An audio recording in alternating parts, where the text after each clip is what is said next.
Hi, I'm De'Ara Mendez, Co-Executive Director of Hope House for Our Families.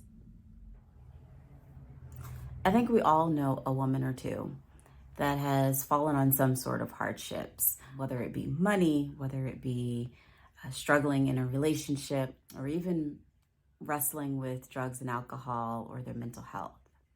And perhaps if we're being really honest, many of us know that we've been that woman too.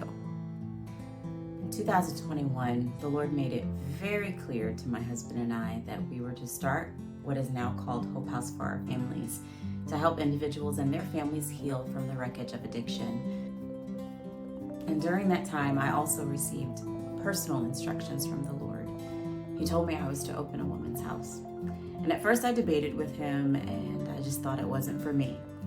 But the very next day, received a phone call about a woman who was dear to my husband and I, and she had tragically lost her life to her battle with drugs. And I knew right then that the conversation I had with the Lord the day before was not a coincidence.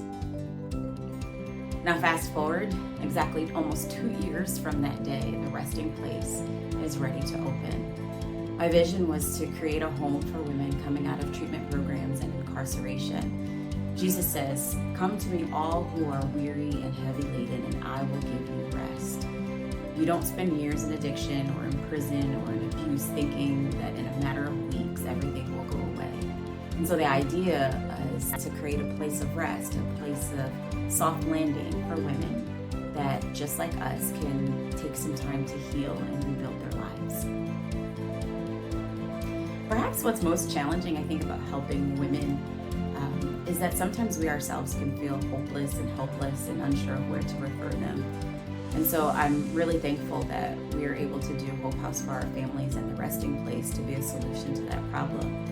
As women in the body of Christ, we're called to support one another. Proverbs 31 describes the virtuous woman in that she reaches out to the needy. She stretches out her hand to the poor. The ask is simple. Join me in supporting the resting place. Every donation you make will help another woman get back on her feet.